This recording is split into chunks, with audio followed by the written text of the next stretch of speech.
You see, the package that we have, themed packages, we address needs. Like now, kuna packages like Okoa. You know, there are so many people, saizi unakuta doa zao are not going well. Tunawapeleka pale wanaokoa doa.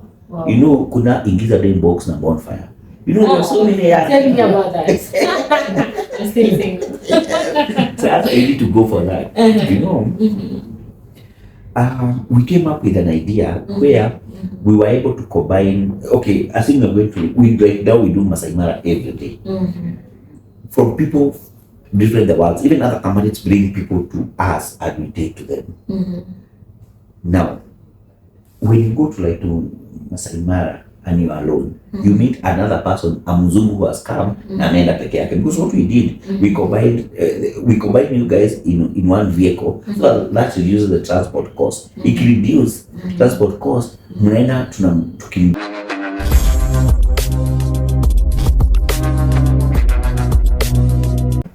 What's up people, it's Benny and welcome back to the Benny Experience. As always, ukiwa huku kuwezi kuweka guest, leo tuko in the business world and we've met with the most successful guy in the business, in the world of business. His beautiful name is Simon Kabu. Simon, karibu sana. Asante sana. Jambo. Hey, jambo. That is your slogan, by the way. Yes, it is. Yeah, it is. Ni a way of ice breaking, a way of kusalimia watu, because that's the only way, at least, you know, unaanza nikisalimia, because we are African, and wengine wanasemanga African is our business. So sisi Africa lazima tusalimiane. Jambo. Yes, the way unasikianga ukienda kwa African home lazima upate chai. Yes, unajua wazungu ni wapatiane ngi chai. So sisi wa Afrika lazima tusalimiane. Yes. Simon, you are not born like this. Ulianzia wapi? Someone would love to know, who is Simon Kabu? Simon was born huko Central Highlands, from a normal peasant family, where tulikuwa tunaenda shule without viatu, na tunabeba ash. I know watu wa siku hizi hawezi jua, tulikuwa tunabeba ash ile tunaenda kwa shule because hakukuwa cemented. Ya kusikuwe na jiggers. So mnaenda mnamwaga ash na tunabeba maji all the time. And after that, I performed very well. I used to be very bright by the way. Wow. From class 1 to class 8, it's only class 6 I became number 2. All the others nilikuwa number 1, position 1. Wow. So I used to receive awards every time, from class 1 to 8. Only class 6 nilikuwa number 2. Then I went to Karagumo High School. Then after that I went to Egerton University. And that's where maybe biashara ilianza kuingia, because I used to screen movies. Siku hizo hakukuwa na Netflix. So nilikuwa naonyesha watu movies na zile CDs na tapes. Na screen movies, watu wanakuja wanalipa. That's how my business acumen started. Then nilikuwa na shop huko Egerton. Those people who have passed Egerton, they know about the video. So after that nikakuja by the way, then something happened. When I was in third year, something happens to my parent that they could not afford fees for me. So I had two options. One, I drop out of campus, or I go out, look for money, then I go back to campus. I choose the latter. Wow. I had some relative walikuwa wanakaa huko 44, and that's why nikaanza kupika mandazi. I employed pale kupika mandazi. Nilikuwa kwa those akibadaski hapo 44. Wale watu wa 44 kawesi wanaelewa pale kwa mashamba. Then hapo ndipo sasa nilianza kufanya school za matri. Nikiwa Makanga, wakikuja kukula waniambia ni aje sioni uchukulie wadhi yako. Sasa ndipo nilianza kuwa hivyo. Nikaenda nikadevelop, because I used to be a brilliant Makanga. Ile Makanga tu anajaza wadhi vizuri. Then nikaendelea nikaanza kujifunza driver hivyo, then nikakuwa driver wa matatu. Nilikuwa kwanza Makanga, then nikakuwa driver wa matatu. Then after that some time nikarudi campus clear. Then I got a job in the milk industry. I used to work like 18 hours in a day. Then nika progress, I went to sales, nikaenda mpaka Unga Limited. When I was in charge of a big region. And that's when now we started Bonfire Ventures, when after I left Unga Limited. So all this time, what motivated you? Utoke kwa makanga, ujikimbishe hivyo. You know, it's not easy. Some people give up, you know. No, I think I knew I would do. You see, I knew I would do well in life. Rather, I knew I don't know how.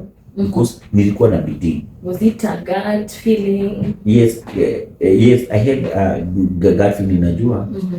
Then whatever I was doing nikiwa makanga, I knew I had a vision. Nijua niko kwa makanga lakini hii si job yangu. This is not my permanent job.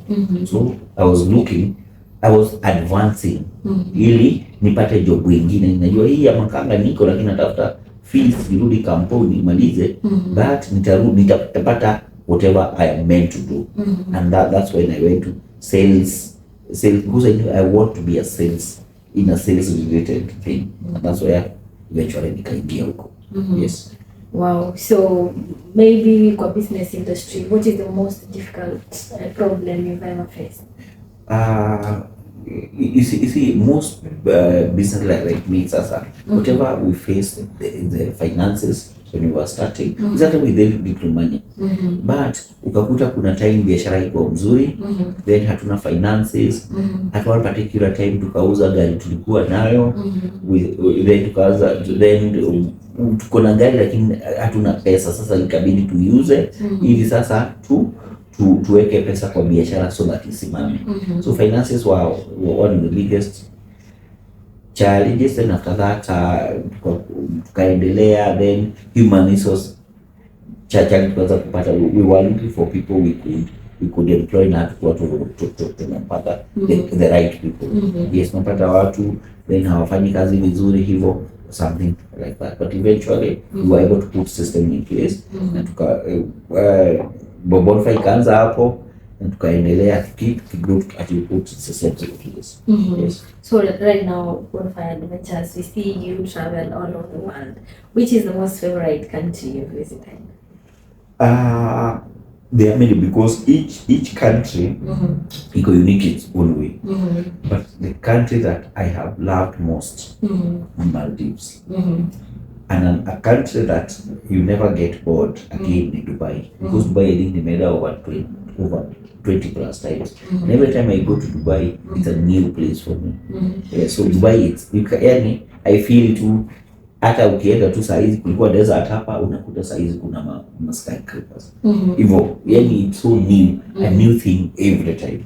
Yes. Anything we can incorporate from the outside world to here in Kenya to make sure that our country stays better?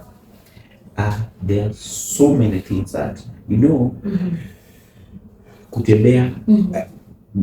kutembea kwingi kuona mengi. Why I'm saying that is that when your life is like a book, every time you travel, you open a new page. There's so much that we have learned from our travels. Starting from the way even you are supposed to carry the different cultures of different people across the world. Then, hata vile unajua sasa kwingine unakutanga huku, hata mtu akicross, unajua some many countries you cannot cross the road, hali hakuna pedestrian crossing, you can't. Yes. Ukicross unachajiwa, na hata ukiwa pedestrian huku mtu ana cross yanga anyway, hata gari ukiona unafanya hivi unafanya hivi. True. Wengine chini ya bridge. Yes. In the other world you cannot do that. So there's a different culture, and there's many other things that you learn when you travel, and so many that you can bring to them, like travel, transport systems across the world. Unajua in Kenya, when uko na kakitu kidogo, people don't walk. Maybe una walk ukifanya gym, but normally people don't walk. If kama uko na gari na nini, you don't walk. But in the other worlds, you find everyone ana walk. Kama from train station, huku gari it's a luxury. It's a luxury. In other different worlds, kitu kama gari is a tool of trade, and people don't use it often. Unaenda walk kutoka hapa mpaka like a kilometer, you get the train. Na kuna gari umeacha nyumbani.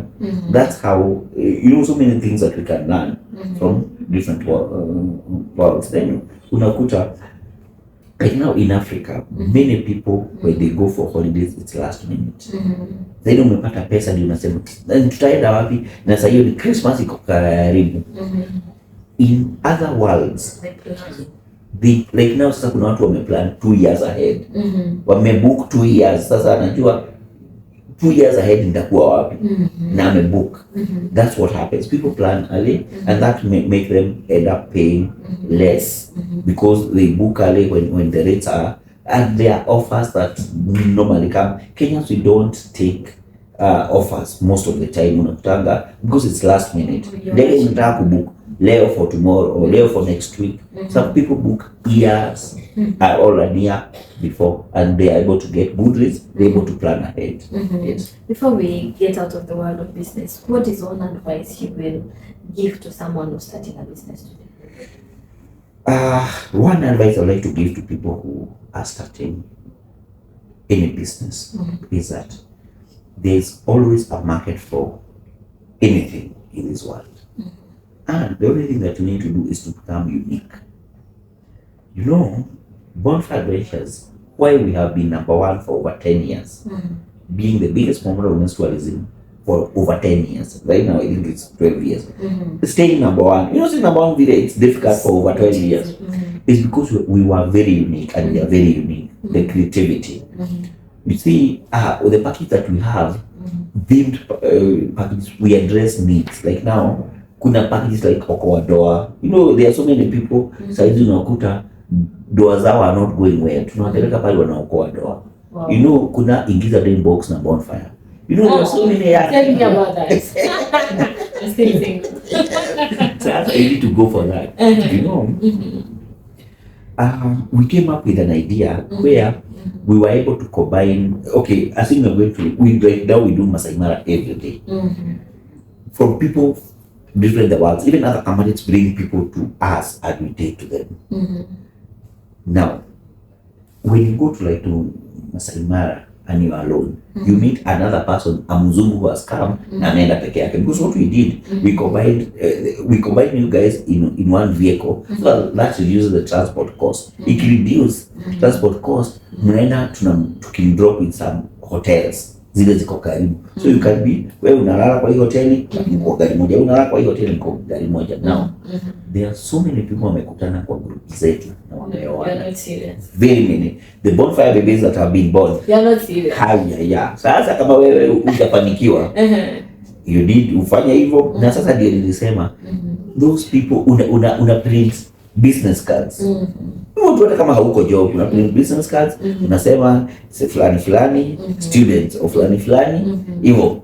Iko tu na namba when you are writing the number, make sure number C07 unaandika +254. Kuhusu ukiangukia mzungu hata lazima ianze na plus. Yes, +254. Anytime you are writing your number, make sure ianze na +254.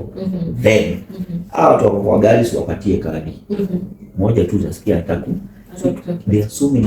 What we met during our safari to Masai Mara, during your holiday. Now we have gotten married. You have successful stories.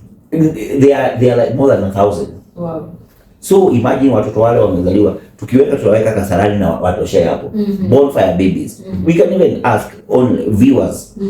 Anyone tuambie wale watu washakutana kwa nini zetu na Bonfire babies wamezaliwa. Wanaweza sema. Wow. There are many of them. So that's what I was saying. The uniqueness of the idea. If you are unique, and then again you should know that success is not a one-time event. Some people want to wanaanza biashara, hivyo imegrow, wanaanza kudrive gari ile fulani na drive it won't work. It needs, unajua ile unasikianga ni urefu wa makucha na ukali wa meno. What does that mean? It means that you have to sacrifice. That success, it is sweaty, it's bloody. Yes, very sweaty, but eventually it will be fruity. Because you need to sacrifice. Ujinyime, ujikaze mshipi. There's a time when we were starting Bonfire, this time we used to work like 18 hours in a day. 18 or more than that. Tulikuwa tuna work the whole day. Ukienda nyumbani, tunaenda hapa biashara sibali tunaitwa jena, tunakula, tunarudi kwa ofisi, tunalala in turns. Then asubuhi 6 wakati watu wanarudi wanakuja job, tunaenda tunalala until around 11, tunarudi job. We did that for like 1 year. So then you need to have a passion of what you are doing. You need to be patient. You need to be persistent. You need to persevere. Usingine biashara ina fail, unarudia. Ina fail tena unarudia. Ina fail tena. Perseverance. That effort eventually utaona give out. Yes, you may give out. Then after that, it's not a one-time event. It's a progression. Means una crawl kwanza. Kama mtoto. Yes, then kuna baby steps. Unaanza kuwalk kidogo kidogo, then unakimbia. Ndio hiyo imeenda. Ukiomit any step out of that in business, utakuta haitaweza kuthrive. So to the young people who want to start businesses, be unique. Usicopy whatever you think other people are doing. Be unique, and that's why Bonfire has been who we are, being number one for over 12 years, because we have been unique and we have never copied anyone. But the good thing is that when people copy, we know we are the trendsetters. Wow. That is very good. When people copy you, you know that you are the trendsetters. Because kuna something good that you are doing that other people feel they want to do. Yes. Yes. What is your greatest fear in life? Failure. Yes. I think failure because I would not comprehend. I know Mungu ame to bless, but I don't know how I would comprehend. You know, when whatever I'm doing fails, but I put a lot of effort for that not to happen. Yes, with all those, whatever I've said, the 4 P's, the persistence, the perseverance, the prayers, the passion, all that. And again, this is how it's good to pray God. Yes, useme, Mungu niongoze, hapa whatever I'm doing, because that's the only way I'm able. Then again, when you get kakitu, it's good to be humble, the humility. Because humility opens many doors. Some people lose opportunities because they are your people. Do you know, can I tell you kitu? Do you know some people lose opportunities because of the way they write on social media? Tell me about it. Yes. Kuna mtu, when we are recruiting people, sometimes we do, or most often we do a background check on somebody. Yes. Facebook, Instagram. Yes, we will do. Unaona huyu mtu ni yule wa wanaume sijui ni nini, those words. You might not come for an interview, not because you don't qualify, but we think your attitude does not align with the company core values and all that, or because of how you write on social media. It can be maybe many years, or maybe ni kitu uliandika like 3 years ago, but we feel yes, it may not align. You might not get a visa to somewhere because of the way you write on social media. A visa too. Yes, the way you write, you miss your visa. So then again, kuna vitu kama email. I don't know how your email is, but kuna mtu unapata email yake ni sweet16. No, mine's full mind. I feel like at gmail.com. Mimi tunafanya deal, nataka kupatia opportunity, then unanitumia kitu na sweet16 at gmail. I'll take you serious. It won't be taken serious. Guys, especially young people. Email that ulikuwa nayo ukiwa mtoto, it has to reach a point to change it to be an official email. You can write, Simon Kabu. Maybe utakosa Simon Kabu, but write Simon Kabu maybe 2000 at gmail.com. That's more. But ukiandika sweet16 at gmail.com. Love at hizo. You might lose an opportunity because of that. Yes. So, have you ever made a small lie to get out of trouble? Yes. I can't remember which, but I'm sure there must be. Kenyan police? Siku hizo kitambo, unajua kitambo sasa nikiwa kwa matatu, hapo ulikuwa unashikwa na polisi hapa. Unapelekwa mbio. Sasa hivi it's not the case, but those days, you know, those days ukiwa kwa matatu, yes, ni lazima ikue tu umesimama pahali, umesimama pahali ustahili kusimama. Pia afadhali, unajua gari sasa nimesikia kama ni pancha. You know, vitu kama hizo. Those has been there. It's normal. I'm human like any other person. I'm sure it has happened. Maybe as we close, how's Sarah doing? Good. Yes, sawa. How many years? In marriage? Yes. Kutoka 2009. Sasa ni ngapi? Unajua sasa inafikana pahali muhesabu. 2009 mpaka saa hii, hiyo ni 2010, hiyo ni 13, so ni 14 years. Wow, what keeps you strong? It's just understanding each other na kuforgiviana na understand each other, and kusema every time let's learn to be to you know, when you get married, the person you are marrying or you are marrying to, you guys were not sisters and brothers. So kuna vitu mingi maybe unajua zake when unajua my sister namjua akiwa young alikuwa analia juu ya hii. Sasa mnajuana na mtu akiwa mkubwa, so there should be a lot of understanding each other. Then you might find that you need to know and learn kujua that your partner or your spouse, it's not, you're not looking for perfectionist. You're not looking for a perfection. So that person akona weaknesses zake. You do a SWOT analysis. Strength, weaknesses, opportunities, and threats. So you're supposed to do, even for yourself, you're supposed to maximize on your strength, reduce on your weaknesses, grab the opportunities, and eradicate the threats. Yeah, so what is the strength of this person? Utapata strength zake ni 80%. What are weaknesses? Maybe weaknesses ni 10 or 15%. So ni kumaanisha this person kwa crossbar ako far much, goes 80% ako sawa, na there's the only 20 or 10 or 5 which you feel you don't like. Ilo mnaongea, the same thing applies to yourself. Yes. So that's what keeps us going. So you've taken your marriage, you have advice to give to the new marriages and the young generation. What one can you tell? Marriage is sweet. Yes, to the young generation, I tell them marriage is sweet. Look for the positives. Yes. Look for positives. That's it.